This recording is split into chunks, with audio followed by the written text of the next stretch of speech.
నమస్కారం సార్. కూర్చో అమ్మా. కూర్చో సత్య.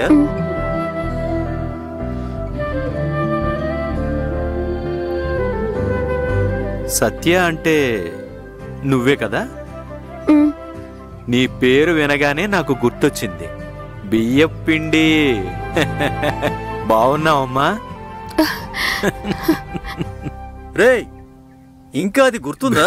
గుర్తుండడమా? ఎలారా, ఎలా మర్చిపోగలను? నా భార్య కోరుకున్నట్లుగా సత్య నా ఇంటి గృహప్రవేశాన్ని అద్భుతంగా ఏర్పాటు చేసి పెట్టింది కదా, ఈవెన్ ఎలా మర్చిపోగలను? Okay, very good. నేను చెప్పిన అమ్మాయి తనే. నా పేరుతో మీరు అన్నీ గుర్తు పెట్టుకున్నారు సార్. పెద్ద విషయమే సార్, అది నా భాగ్యం. సరే, నువ్వేనా చాముండేశ్వర్ ఫంక్షన్ లో జరిగిన ఫైర్ యాక్సిడెంట్ ఆపింది? నా స్నేహితుడి కంపెనీకి చెడ్డ పేరు తీసుకొచ్చింది నువ్వేనా?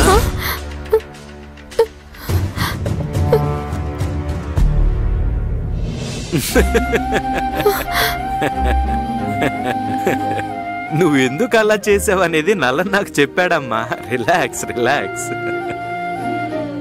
ఇప్పుడు నువ్వు నలన్ కూతురువి. కంగ్రాట్స్.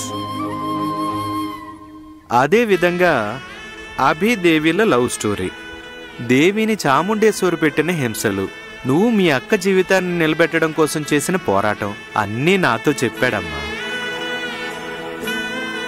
నువ్వు నిజంగా యోధురాలివి సత్య. నువ్వు గెలవాలి. నువ్వు గెలిస్తేనే ఈ లోకంలో దేవుడున్నాడనే దానికి అర్థం ఉంటుందమ్మా.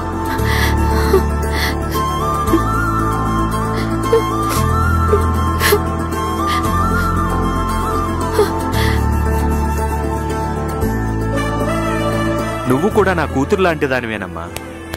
నువ్వు బాధపడకూడదు. నలన్ నాకు ఒక ప్లాన్ చెప్పాడు.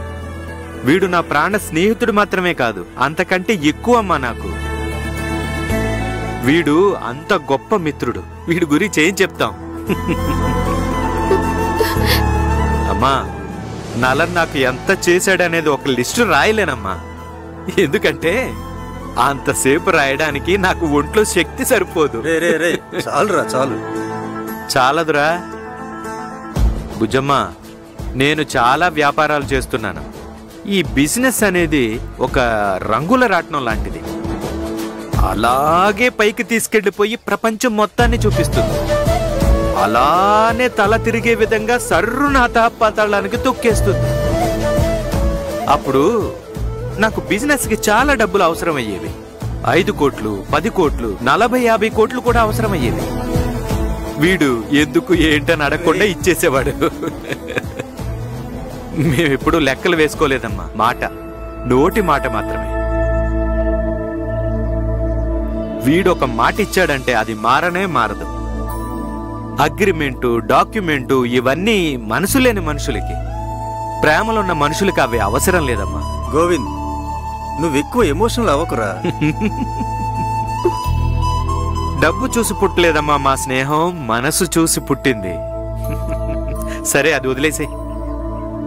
ఇప్పుడు వీడేం చెప్తున్నాడంటే నన్ను ఒక అమ్మాయికి తండ్రిగా నటించాలని చెప్తున్నాడు. నేనైతే అస్సలు నటించనమ్మా.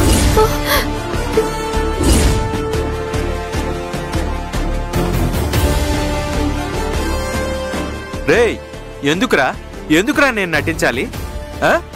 నువ్వు సత్యని ఎలాగైతే కూతురుగా స్వీకరించావో అదే విధంగా దేవిని నా కూతురుగా స్వీకరిస్తాన్రా.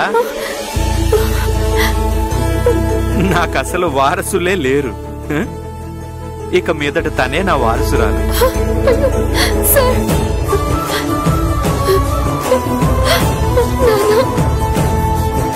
ఏడవకమ్మా. మంచి వాళ్ళకి సహాయం చేయడానికి దేవుడు స్వయంగా దిగిరాడు. ఆ పని కోసం ఏజెంట్స్ ని పెడతాడు. నీకు నేను నలను ఆ దేవుడు ఏజెంట్స్ అనుకోమ్మా. ఏంటమ్మా సత్య, ఇప్పుడు నేనేమన్నానని కన్నీళ్లు పెట్టుకుంటున్నావు? రే నలన్, నేనేమన్నా తప్పుగా మాట్లాడానా? ఈ అమ్మాయి ఏంటి ఇలా ఏడుస్తుంది? Satya, please calm down, control yourself. Govind sir, నేను కూడా జీవితంలో చాలా మందినే ఫేస్ చేసి వచ్చాను. ఈ సొసైటీలో ధనవంతులలో ఒకవైపేమో చాముండేశ్వరి లాంటి వాళ్ళుంటే, మరో పక్కేమో మీలాంటి వాళ్ళు, అలాగే నాన్న లాంటి వాళ్ళు ఉన్నారు. నేను ఎవరో తెలియకపోయినప్పటికీ నాకు ఇంత సహాయం చేస్తున్నారు చూడండి. నేను ఇంతవరకు ఎవరికీ రుణపడిందే లేదు సార్. అలా రుణపడి ఉంటే నాకు నిద్ర పట్టదు, ముద్ద దిగదు. కానీ నాకు ఆ రుణం తీరేంత వరకు ప్రశాంతతే ఉండదు. కానీ ఈ రుణాన్ని నేను ఎలా తీర్చుకోగలను సార్? నా వల్ల దవుతుందో లేదో కూడా నాకు తెలియడం లేదు సార్. ఇప్పుడు నువ్వు ఎందుకు ఏడుస్తున్నావు? ఇదిగో ఈ నీళ్లు తాగు. తాగు.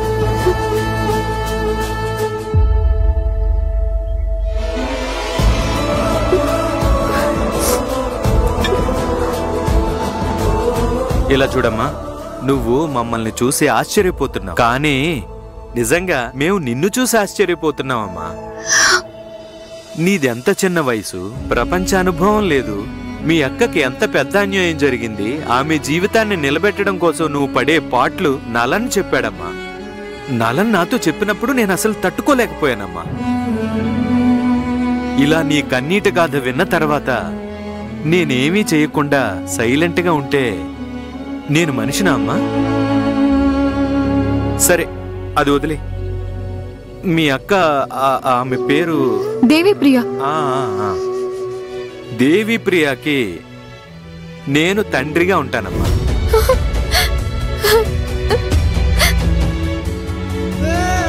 నలన్ ప్లాన్ గురించి మొత్తం చెప్పాడమ్మా. నాకు ఏ అభ్యంతరం లేదమ్మా, సమస్య కూడా లేదు. మీ అక్క నాన్న సిటీకి ఎప్పుడు వస్తున్నారు? నీ ప్లాన్ ఏంటి? అంతా ఓకే అంటే అక్క అలాగే నాన్న ఈ రోజే బయలుదేరి వైజాగ్ వచ్చేస్తారు సార్. సత్య, మీ నాన్నకి ఇప్పుడే సర్జరీ జరిగింది కదమ్మా. బస్సులో రావడం మంచిది కాదు. నేను వెంటనే కారు ఏర్పాటు చేస్తాను. కారులో రమ్మని చెప్పు. డ్రైవర్ జాగ్రత్తగా తీసుకొస్తాడు. సరే సార్, అయితే రేపొద్దున ఇక్కడ ఉంటారు. ఓకే, రేపు వాళ్ళని రానివ్వు. రేపు కాక ఎల్లుండి చాలా మంచి రోజు. నేను నా భార్యతో సహా మనందరం కలిసి నేరుగా చాముండేశ్వరి ఇంటికి వెళ్లి సంబంధం మాట్లాడి ముగించేద్దాం. ఇలా చూడు, ఇక మీదట మీ అక్క దేవి పెళ్లి బాధ్యత నాదమ్మా.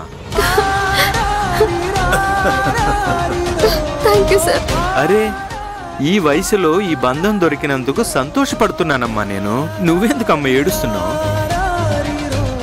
ఒకే కళ్యాణ మండపంలో 2 పెళ్లిళ్ళమ్మా. ఒకటి నీ పెళ్లి, రెండోది మీ అక్క పెళ్లి.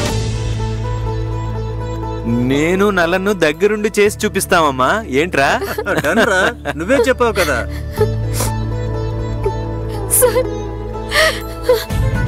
ఏ సత్య, లేమ్మా, లేమ్మా, ఏంటమ్మా ఇది? సంతోషంగా ఉండు.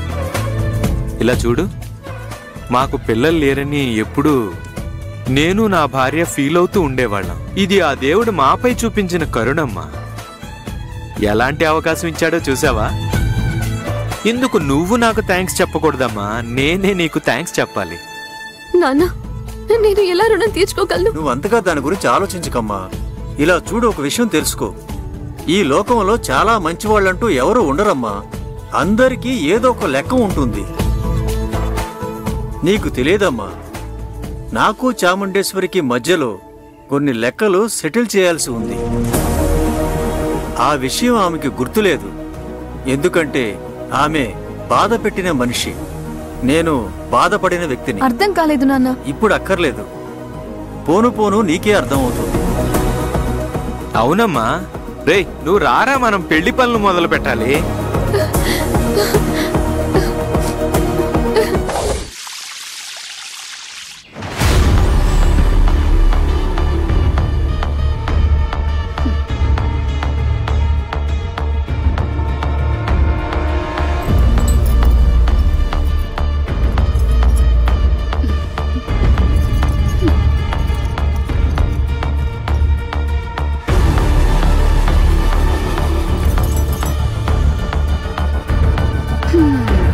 ఇలా చాముండేశ్వరి ఇంటి బీరువా తాళం మన నడుముకి వేలాడుతుంటే ఎలా ఉంటుంది?